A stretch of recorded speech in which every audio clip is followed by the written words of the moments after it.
É um grande prazer ter você conosco. Eu sou o professor Isaac Costa e sou o coordenador desse MBA com foco em finanças e criptoativos. Esse curso foi desenvolvido pelo IBMEC em parceria com a Nelogica. O MBA em criptofinanças é a resposta que faltava para preparar profissionais e empresas para o futuro do sistema financeiro. Aprenda a investir, empreender e discutir a regulação de qualquer atividade relacionada à criptoeconomia de maneira profissional.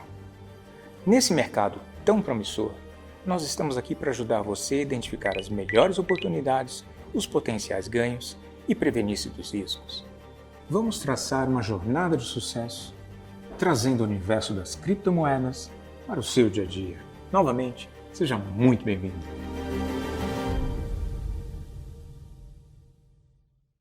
Fala pessoal, eu sou Paulo Alves, editor de cripto do Infomani. Esse aqui é o Cripto Mais, nosso programa semanal para você que quer saber tudo sobre Bitcoin e outros ativos digitais.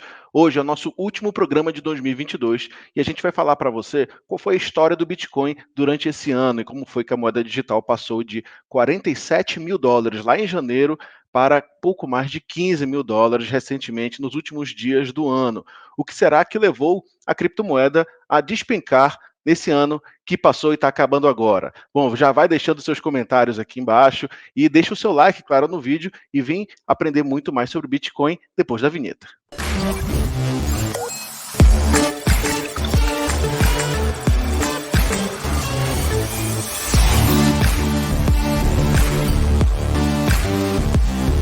O Bitcoin, como eu falei, abriu o ano ali por volta de 47 mil dólares. Esse preço aí que já parece ser longe demais para o que a gente está vendo agora nesses últimos dias, né? Então, mas o preço da criptomoeda ficou rondando esse patamar durante todo o mês de janeiro, mas foi só em fevereiro que ele foi realmente começar a cair. E se você deve estar lembrando, foi lá no mês de fevereiro que começou a guerra na Ucrânia. Então, esse foi o primeiro evento do ano que impactou no preço do Bitcoin. Na época, a gente falou sobre o tema e conversou até com um brasileiro que estava lá na Rússia e contou para a gente como é que os russos e os brasileiros que moram lá estavam usando criptomoedas no dia a dia para fugir da inflação. Dá só uma olhada. Você tem muita mineração de Bitcoin na Rússia, você tem muitos projetos de blockchain que começam na Rússia, tem russos envolvidos, então assim, o país é muito envolvido com a parte cripto já tem tempo, e obviamente a população vai usar criptomoedas e acessos à venda e compra de Bitcoin, trocando para dólar, trocando para rublo, né?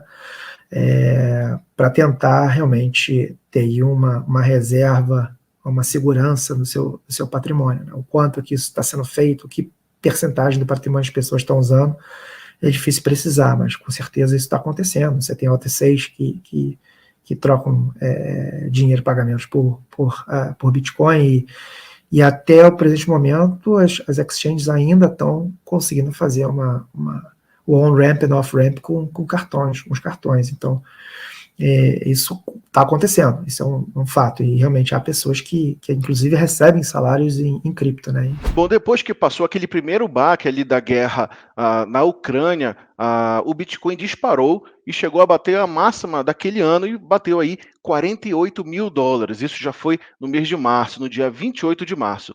Na época, a gente conversou com um especialista e falou sobre esse movimento de alta do Bitcoin. Dá só uma olhada no que era a impressão na época. Mas eu acho que ainda está longe da gente poder cravar que a volatilidade ficou para trás e que agora é tudo para cima. Acho que, como sempre, né, o mercado de cripto ele é volátil por natureza, né?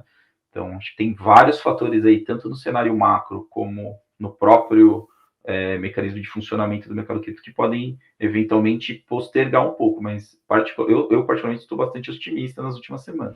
Mas depois dessa alta lá no final de março, ficou muito claro para a gente, ali mais ou menos 2 semanas depois, que o momento do Bitcoin realmente não era dos melhores. Então, depois de bater 48 mil dólares, o Bitcoin recuou bem forte e chegou a 40 mil dólares ali no dia 12 de abril. Na época, o Vinícius Terranova, o trader que está sempre com a gente todas as segundas-feiras, falou sobre o movimento de preço do Bitcoin e deu um alerta já ali naquela época, ali no mês de abril, sobre o perigo do Bitcoin cair muito mais do que já tinha caído até então. Dá só uma olhada no que ele disse. Cruzar essa nuvem para baixo é problema, gente.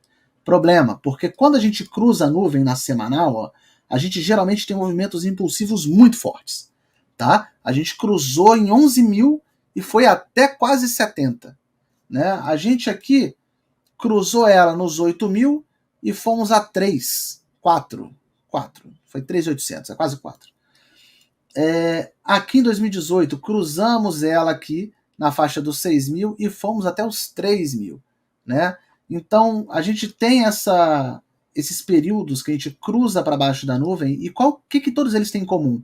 Gente, a gente está olhando aqui o gráfico semanal, cada vela dessa é uma semana, isso significa que isso aqui durou 1 ano, isso daqui durou coisa de 6 meses, deixa eu pegar aqui, quanto tempo que foi?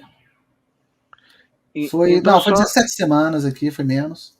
Só para entender, se cruzar para baixo dessa nuvem, existe a possibilidade do Bitcoin cair tanto ao ponto de chegar nesse suporte de 21 mil?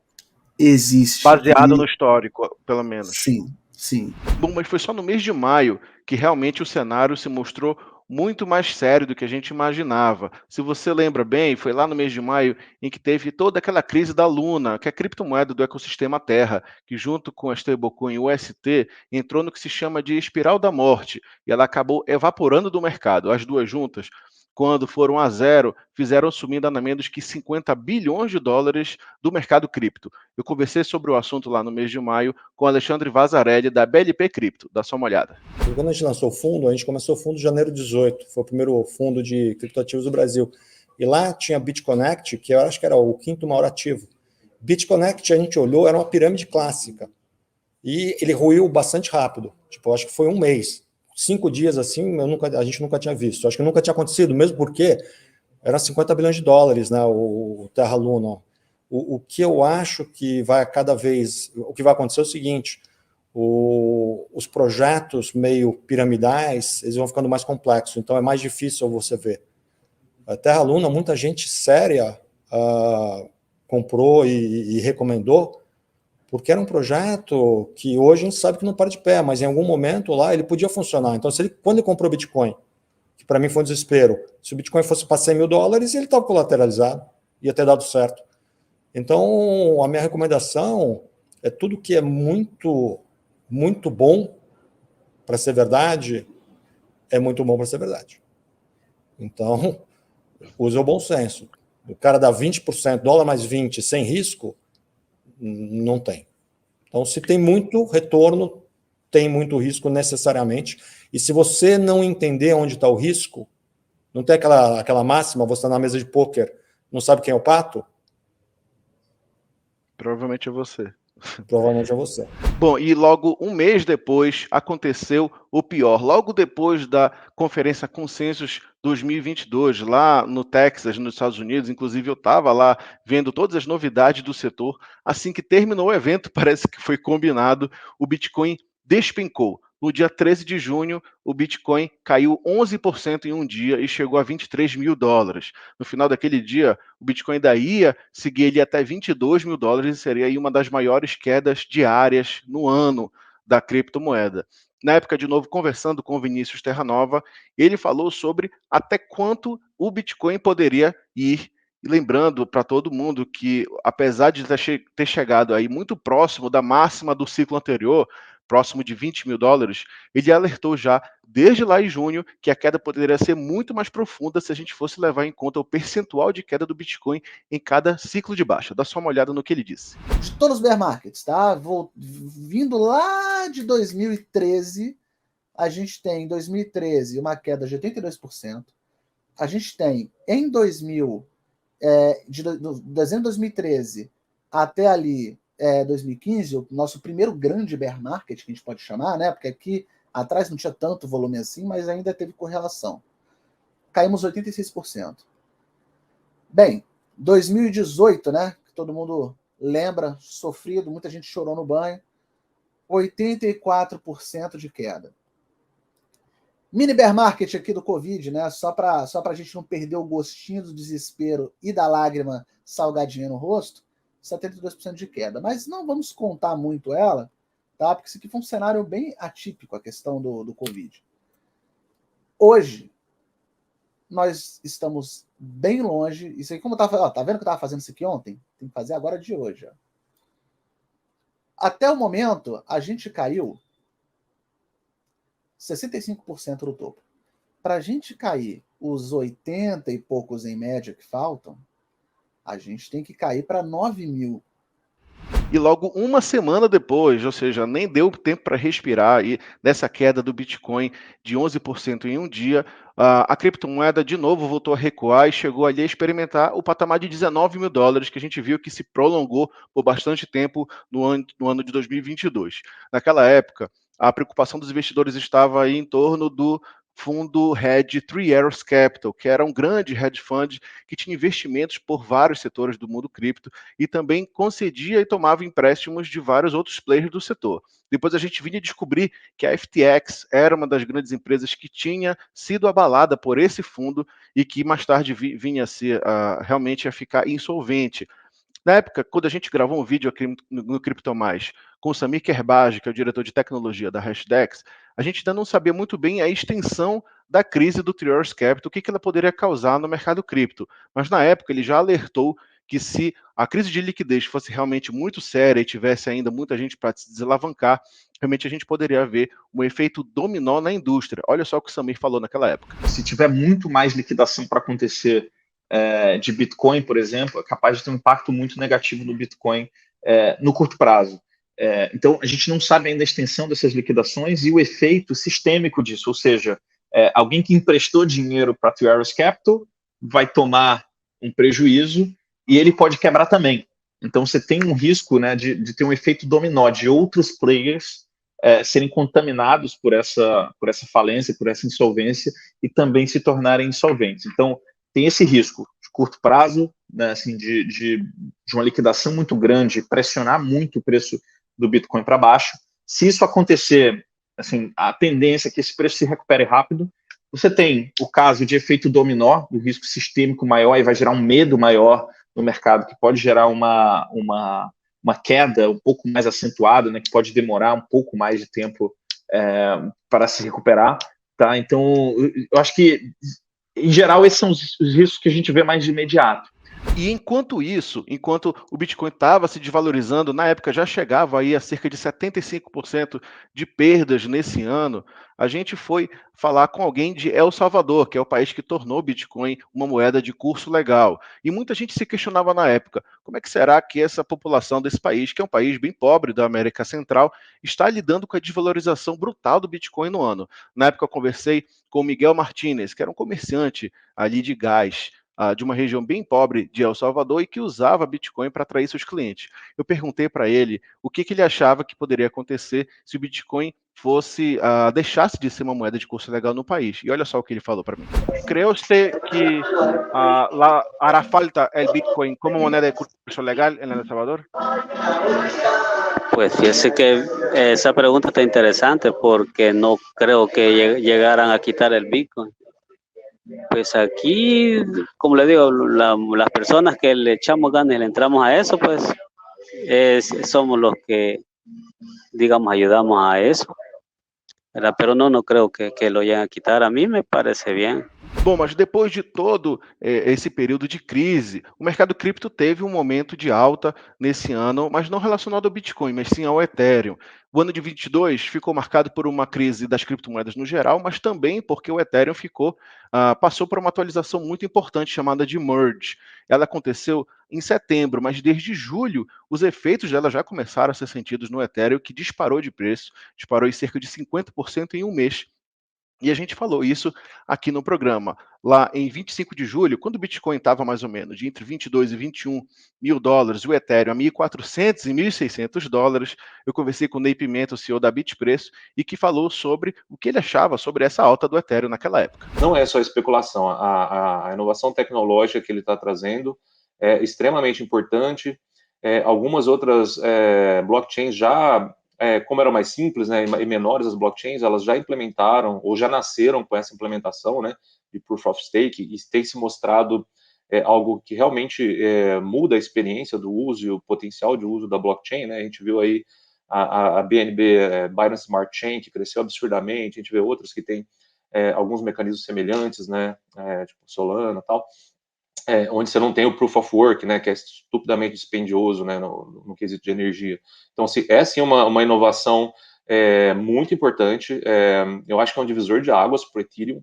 Como eu comentei, em 2021, o crescimento do Ethereum foi muito inibido por conta dos altos custos da transação, né, do modelo de mineração Proof of Work, e ele abriu espaço para outras blockchains crescerem, como a gente viu da Binance Smart Chain e essas outras, né?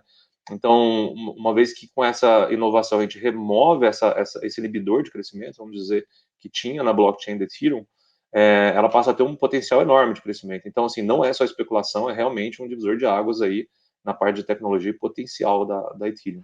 Muita gente também estava com muita expectativa sobre essa atualização do Ethereum, o que ela poderia causar na rede, nem quem usava as carteiras, quem fazia transações na rede do Ethereum. E, sobretudo, porque surgiu uma confusão. Muita gente naquela época, ali entre julho e agosto, um mês mais ou menos antes dela ser concretizada, muitos investidores estavam especulando sobre quais os efeitos reais dessa atualização na rede Ethereum. E muita gente falava, olha, tome cuidado, o Ethereum não vai ainda ficar mais barato nem mais rápido, ele vai atender agora a outras coisas. Mas que coisas são essas? A gente conversou com a Solange Gueiros, professora de blockchain, e ela explicou para a gente. A partir desse momento, a gente vai ter que o consumo de energia para validar a cadeia do Ethereum, ele vai diminuir em 99,5%, indo para Proof of Stake.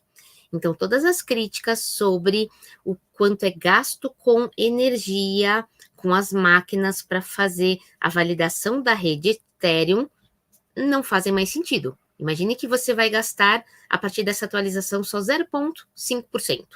Basicamente é isso. Então, essa é uma das grandes. Essa atualização, ela está sendo feita para isso? Não. Essa atualização, ela está sendo feita para que, no futuro, haja uma descentralização maior e a rede fique preparada, aí sim, para escalabilidade e taxas mais baratas. Bom, mas com essa atualização do Ethereum que aconteceu lá em meados de setembro, surgiu um clone dele chamado Ethereum Proof of Work, que surgiu de uma dissidência de mineradores que não gostaram nada aí do Ethereum abandonar o sistema de mineração. Então eles simplesmente deixaram as máquinas ligadas, entraram em acordo e geraram uma rede bifurcada junto com o Ethereum novo também. A gente, na época, conversou com Edilson Osório, que é um engenheiro fundador da Original Mine, especialista em blockchain, e que explicou para a gente o que a gente poderia esperar dessa nova rede. Ele não tinha nada de bom para falar dela. Olha só o que ele contou. Num momento posterior ao fork, um ecossistema fantasma, apenas com a existência de uma moeda e com o restante dos DeFi, inclusive quebrados, porque eles não conseguirão funcionar uma vez que não tem mais as stablecoins, não tem mais os tokens, não tem mais os NFTs, e os próprios DeFi deixam de ter suporte naqueles smart contracts. Então é um ecossistema, podemos chamar de um ecossistema fantasma, onde tudo que estaria funcionando pode vir a quebrar no momento exato em que houver o fork, e você só vai ter uma moeda nesse momento. Bom, e com o fim da mineração no Ethereum, é claro, muita gente real que dependia dessa rede para ganhar dinheiro ficou na mão, e entre eles brasileiros. Na época que o Ethereum atualizou e acabou de vez com a mineração e afetou toda essa indústria, eu conversei com o minerador Yuri Castro do Rio de Janeiro, e que é minerador de criptomoedas e até ofereceu serviço de terceirização dessa mineração para outras pessoas que dependiam dessa atividade para ganhar dinheiro. Ele contou para a gente como foi que ficou a situação dessas pessoas depois que o Ethereum atualizou. Olha só o que ele contou para a gente. Você diria então que, para quem não tem energia solar, a mineração hoje acabou? Sim, hoje ela pode ter acabado. Não prefiro usar essa palavra porque eu considero muito forte, né? E muita gente, e ela é um pouco sensacionalista porque muita gente fala disso há muito tempo. Falaram que a mineração havia acabado em 2018 e ela retornou com mais força. Fato é que o mercado tende a se recuperar e aí a gente pode vir a ter novos ciclos de alta dentro das criptomoedas que permitam que a mineração se torne rentável novamente. Então, pelo momento, sim, podemos dizer que acabou para quem tem custo de energia. Porém, no longo prazo, muito provavelmente, o mercado vai se recuperar e nós teremos um novo ciclo de alta para poder permitir que, ao menos, se pague a energia para poder se minerar hoje no Brasil. Bom, e depois de um certo período de lateralidade aí que durou ali desde setembro até novembro, o Bitcoin ficou rondando seus 19 mil dólares, o Ethereum chegou a cair um pouquinho, mas também manteve uma estabilidade aí de ganhos de cerca de 50% desde que começou a subir antes da atualização, surgiu talvez aí a maior crise do ano e que a gente ainda está vendo o desenrolar nos últimos dias. E foi a crise da FTX. Ela começou ali mais ou menos na primeira semana de novembro, quando o CoinDesk publicou uma reportagem apontando inconsistências no balanço patrimonial da Alameda Research, que é uma outra empresa do mesmo fundador da FTX, o Sam Bankman-Fried. Esse relatório mostrou que a Alameda Research tinha uma quantidade enorme no balanço de tokens FTT emitidos pela própria FTX. Desde aí, começou só o alerta do mercado de que, na verdade, a FTX e a Alameda eram empresas próximas demais e poderiam, na verdade, ter um rombo bilionário nas contas, que foi o que realmente a gente descobriu depois que existia. Bom, depois de tudo isso, a gente falou das nossas matérias aqui no Infomoney e você deve ter acompanhado. E uma delas foi sobre um trader que perdeu nada menos R$1 milhão na FTX. A FTX entrou em falência, muitos brasileiros estiveram no meio, e entre eles o André Fauci, que é um trader que tinha colocado R$1 milhão para se posicionar em Bitcoin na FTX, e ele não teve tempo de sacar. Olha só como foi essa história. No dia que eu estava realmente, de fato, arrumando a mala, preparando para viajar, é que a galera começou a falar realmente, olha, a FTX pode ter problema aí, né? E assim, eu estava assim nos últimos minutos preparando realmente para fechar a mala e descansar para poder viajar no dia seguinte. No dia seguinte, quando eu cheguei, né, de viagem, eu fui para Natal lá no Rio Grande do Norte. E cheguei lá, o pessoal falou, melhor tirar o dinheiro da corretora logo. Quando eu fui tentar tirar o dinheiro da corretora, não deu mais tempo, né? Infelizmente já tinha sido tarde demais. E eu fiquei sem acreditar, né? Porque é uma corretora que a gente confia, roda operações, muitas pessoas, eu conheço vários traders profissionais que usam a corretora, né? Então é algo que a gente não imagina que ia acontecer e que pudesse acontecer. E eu senti na pele até uma coisa que eu falo sempre, né, para as pessoas do meu canal: nunca deixe Bitcoin na corretora, né? No caso, não tinha lá nem tanto Bitcoin, que tinha lá realmente, de fato, era dinheiro para comprar mais, investir mais, né, comprar mais Bitcoin. Infelizmente, esse dinheiro ficou preso. E eu tive que fazer, inclusive, uma operação né, quem acompanha meu canal viu, eu tive que fazer uma operação emergencial ali um dia depois, porque eu comprei todo o dinheiro em Bitcoin, porque eu tenho certeza que esse dinheiro não vai, se vier parte do dinheiro de voltar para a gente, não vai vir tão rápido, né? Então eu decidi comprar todo o capital em Bitcoin, apostando que o Bitcoin vai subir de preço aí nos próximos 5, 6 anos. Enquanto tem cliente da FTX tentando ver uma solução para reaver o seu dinheiro na corretora, muita gente no Brasil está especulando que a legislação que foi aprovada na Câmara dos Deputados acabe deixando aberta a possibilidade de novas FTX acontecerem dentro do país. Isso porque o nosso marco de criptomoedas não inclui o que se chama de segregação patrimonial, que é um dispositivo jurídico que, em tese, permitiria que, em caso de falência, os clientes da corretora tivessem preferência para receber o seu dinheiro de volta. Eu conversei com Isaac Costa, professor do IBMEC e advogado especializado em criptoativos, sobre essa questão, e ele alertou sobre a questão da falta da segregação patrimonial no marco de criptomoedas brasileiro. Não estava integrado ao patrimônio da empresa que está insolvente, né? Ele apenas estava por outras razões no patrimônio, né, na posse da empresa insolvente. Você pode simplesmente me devolve, me restitui o bem. Então, com isso, você não se torna um credor quirografário.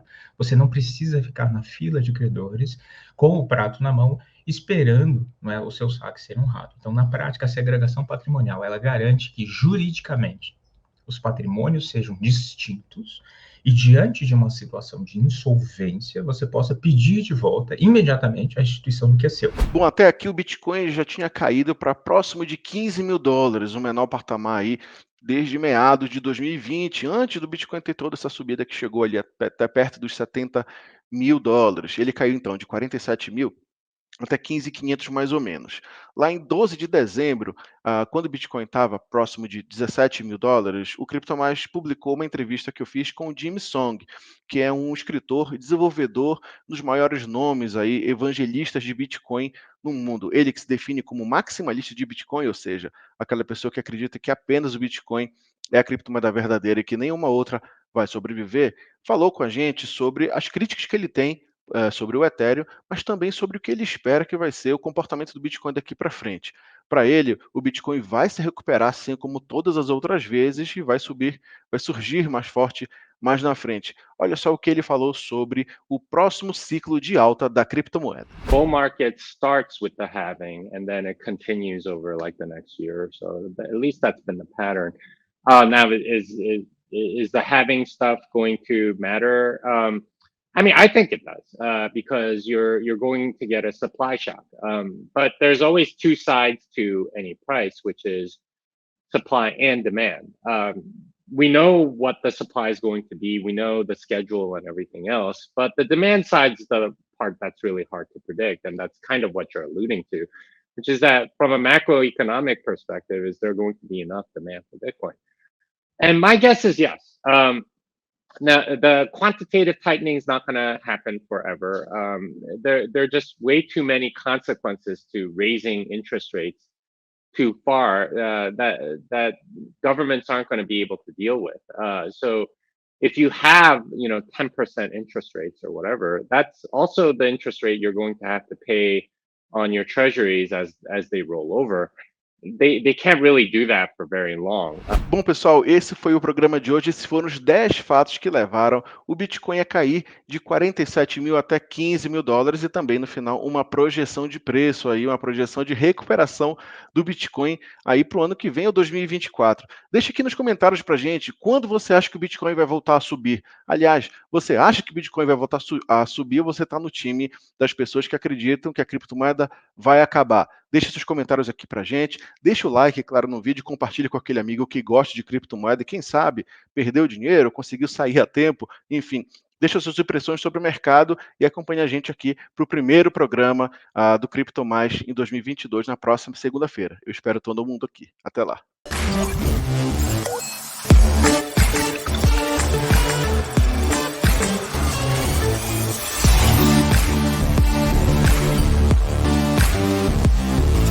É um grande prazer ter você conosco.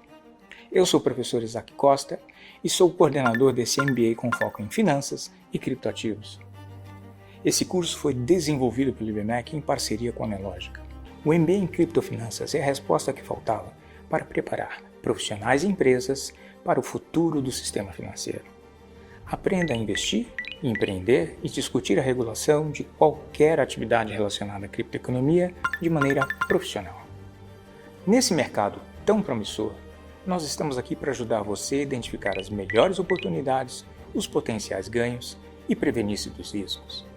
Vamos traçar uma jornada de sucesso, trazendo o universo das criptomoedas para o seu dia a dia. Novamente, seja muito bem-vindo.